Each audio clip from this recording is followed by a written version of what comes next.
but for Nigeria. And I think to also cement what I'm saying, why I believe so much in technology, you know, around the turn of the 15th century, there was the invention of a tool that enabled people to communicate and that proliferated knowledge. And that was the invention of the printing press, right? And when the printing press was invented, people could now get sort of a revolution. At the time, the Catholic Church was basically the de facto. Knowledge started to proliferate. People started to question things. And as many students of history that might be here, when the French Revolution happened, the people at the front of it, people like Jean-Paul Marat, Jacques Brissot, who initiated the printing, the revolution at the time. At the end of the day, with so much fake news that spread, all of the originators of the French Revolution got caught up and killed. Formed the framework for a lot of turmoil. And so, like I said, technology is only as good.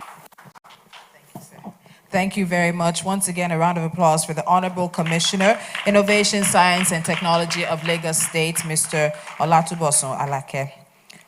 And technology, as he said, is something that's been with us from the very beginning of time. Even just striking, the person who struck the first match or found out that two stones together, flint them, strike them, would give you fire, that was technology. And technology has continued to evolve as our system.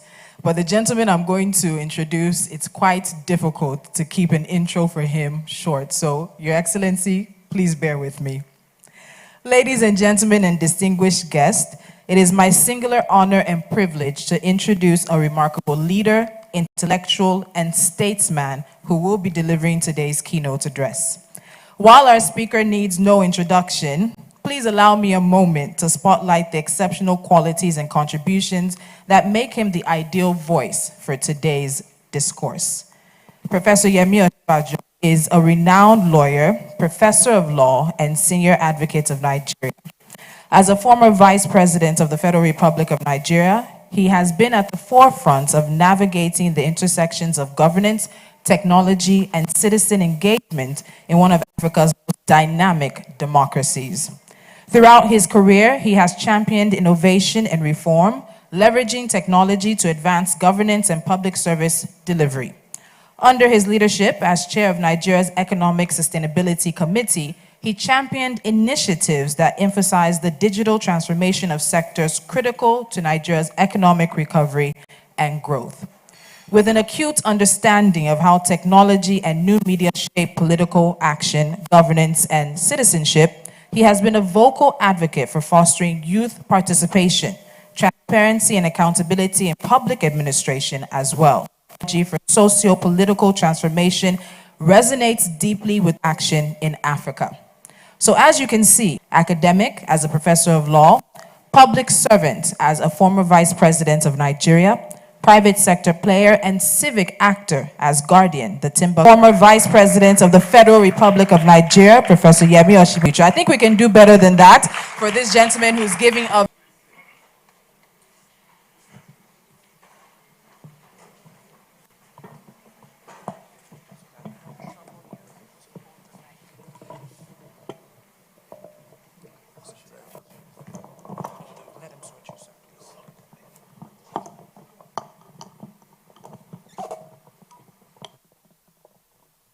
Thank you all very much.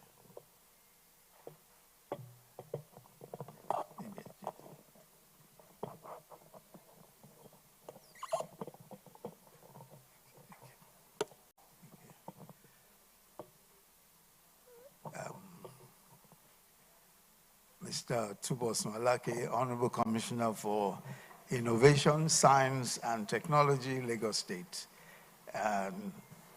Sholabomi Shashore, the PS Political, Legislative and Civic Engagements Office, Lagos State.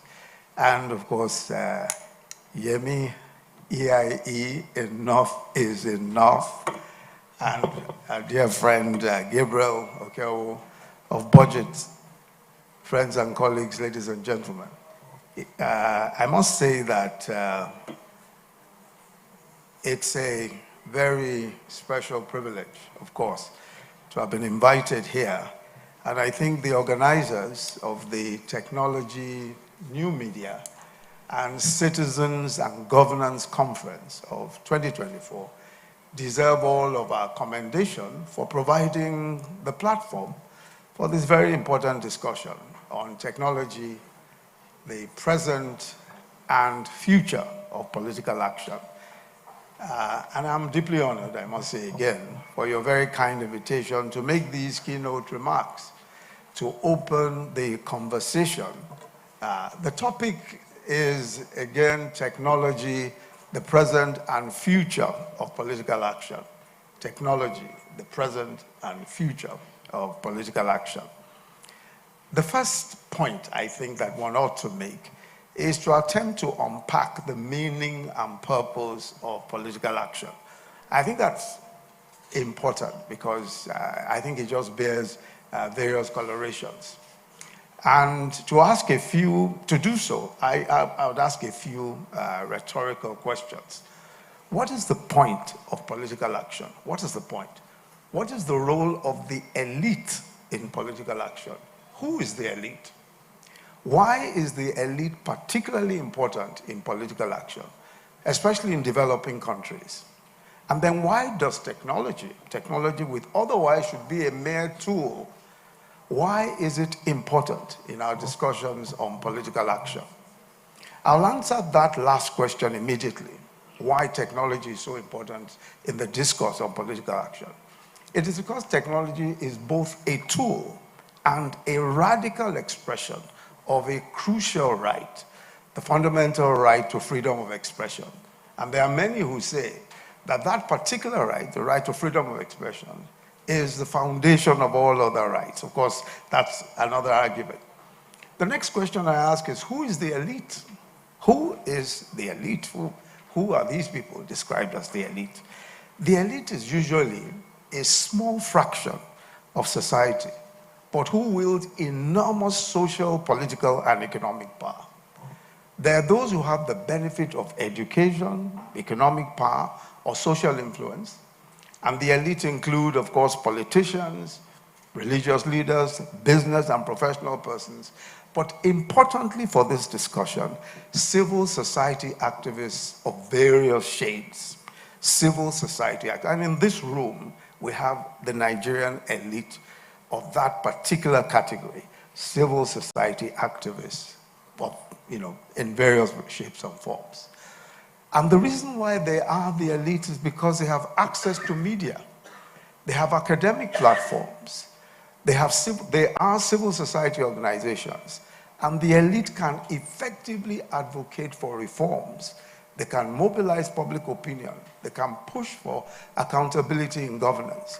They dominate thought leadership as educators, as writers, as influencers.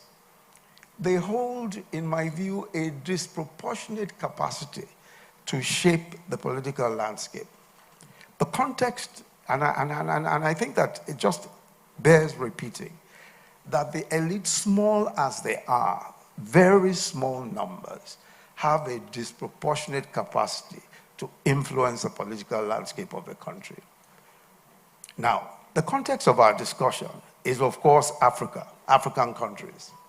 And the common denominator of countries on the continent is that they are developing economies with disproportionately large numbers of poor and vulnerable citizens.